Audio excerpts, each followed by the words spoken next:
Kesatuan rakyat, kesatuan jiwa, kerajaan perpaduan. Teruskan bersama di dalam channel ini untuk perkembangan-perkembangan isu semasa, isu politik, dan isu-isu hangat di Malaysia pada hari ini. Jangan lupa teruskan bersama di dalam channel ini. Tekan butang like, share, dan subscribe channel ini untuk perkembangan terkini politik di Malaysia.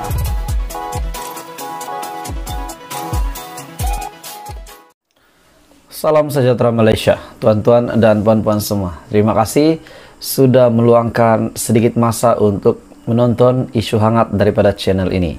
Kita direct to the point saja maklumat ataupun isu hangat hari ini. Tapi sebelum itu, saya meminta jasa baik kamu untuk tekan butang subscribe supaya kamu tidak terlepas perkembangan terkini daripada channel ini. Hari ini kita sudah tahu perjanjian kerajaan perpaduan, intipati perjanjian kerajaan perpaduan yang sudah dimeteraikan antara parti-parti di dalam kerajaan perpaduan, Pakatan Harapan, Barisan Nasional, GPS, GRS, dan beberapa parti yang lain termasuk Warisan dan juga parti kecil yang lain dan juga beberapa wakil rakyat, wakil bebas. Tuan-tuan dan puan-puan semua, satu yang saya nak kongsi dengan kamu hari ini. Setelah lama berdiam diri, akhirnya Tokmat ataupun Muhammad Hassan ataupun Menteri Pertahanan di dalam Kabinet Kerajaan Perpaduan Datuk Seri Anwar Ibrahim telah membuat satu kenyataan yang mengejutkan.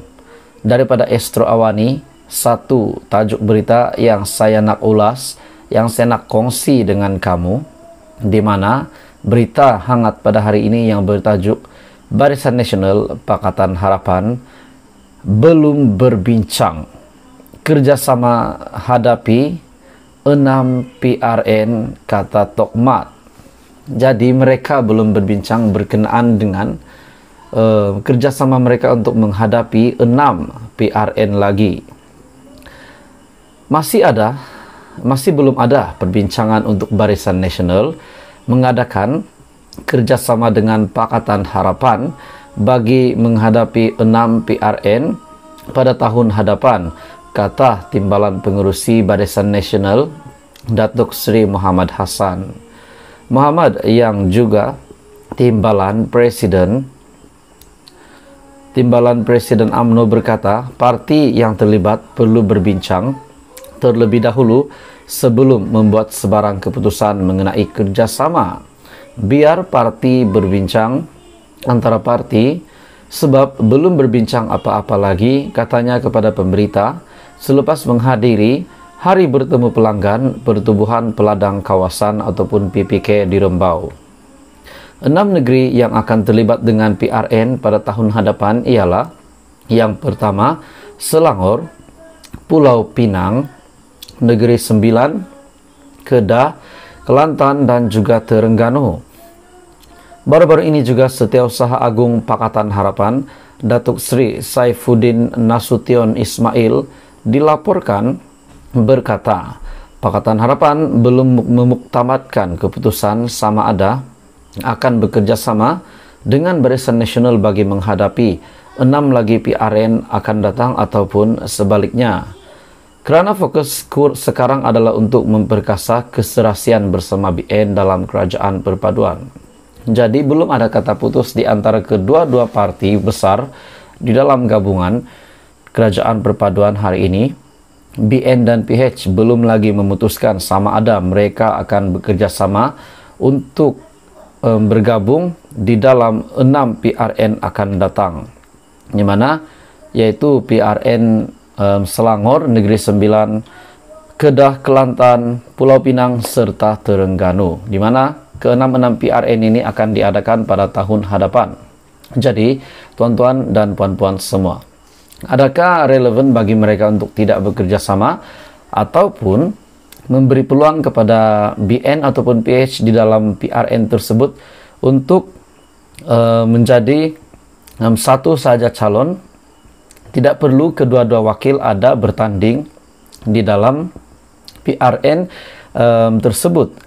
Jadi apa komen Anda berita hari ini? Tapi ini adalah kenyataan daripada Tokmat, di mana BN, PH belum lagi berbincang untuk kerjasama menghadapi 6 PRN yang akan diadakan pada tahun 2023.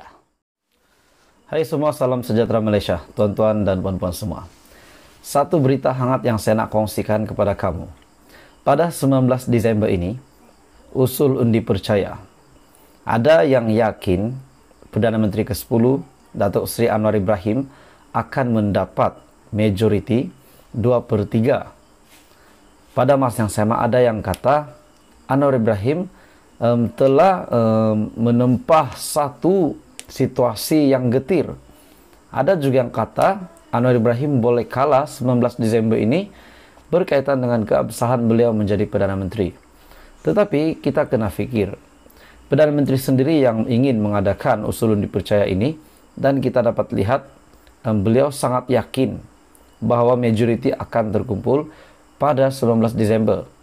Menurut yang saya tahu, ini adalah keputusan daripada Perdana Menteri ke-10 untuk mengadakan usul undi percaya pada 19 Desember. Kalau saya silap, Anda boleh betulkan di ruangan komen.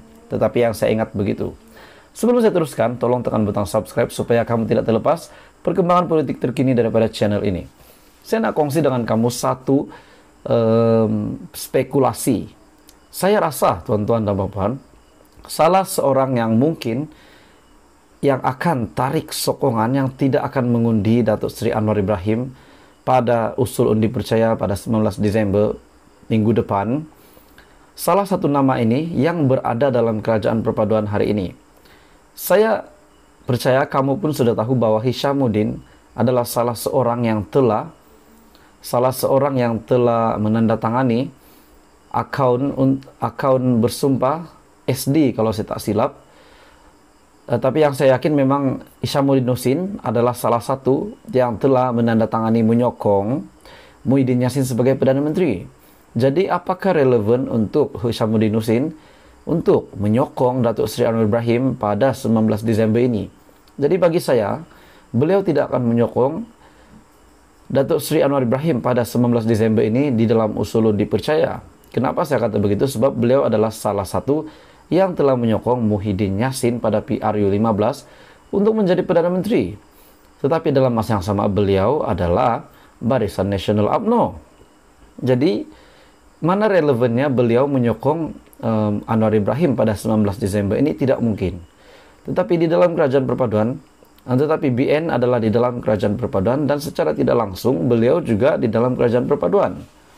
Tetapi beliau telah menyokong Muhyiddin Yassin pada PRU15 untuk Muhyiddin Yassin naik lagi sebagai Perdana Menteri untuk mencipta sejarah seperti yang pernah dilakukan Dr. Mahathir. Cerita tentang Dr. Mahathir pula. Tun Dr. Mahathir telah meletakkan jawatan sebagai pejuang hari ini. Sebagai pengurusi pejuang tanah air. Tetapi beliau masih lagi menjadi pengurusi gerakan tanah air. Jadi tuan-tuan dan puan-puan, salah satu nama yang saya boleh kongsikan dengan kamu yang mungkin ataupun memang tidak akan menyokong Datuk Seri Anwar Ibrahim pada 19 Desember ini adalah Hishamuddin Hussein. Sebab beliau pernah membuat satu kenyataan, sekiranya BN menyokong PH untuk membentuk kerajaan sebelum ini pada PRU15, sebelumnya pembentukan kerajaan perpaduan disahkan, beliau ada membuat kenyataan bahwa beliau sanggup meletakkan jawatan daripada bergabung dengan Pakatan Harapan. Jadi tuan-tuan dan puan-puan semua, walaupun Hishamuddin tidak menyokong Datuk Seri Anwar Ibrahim pada usul undi percaya pada 19 Desember ini, saya yakin bahwa Datuk Seri Anwar Ibrahim tetap akan dapat majoriti 2/3. Saya yakin sebab banyak penganalisis politik, pemerhati politik yang juga berkata sedemikian. Dan saya juga sendiri berkata demikian. Jadi tuan-tuan dan puan-puan semua, apa komen Anda? Adakah dengan satu undi yang hilang daripada kerajaan perpaduan yang menyokong Datuk Seri Anwar Ibrahim sebagai Perdana Menteri ke-10, keabsahan beliau, adakah satu sokongan ini akan menggugat kedudukan Perdana Menteri? Jadi tuan-tuan dan puan-puan semua, teruskan bersama di dalam channel ini untuk perkembangan politik dalam channel ini.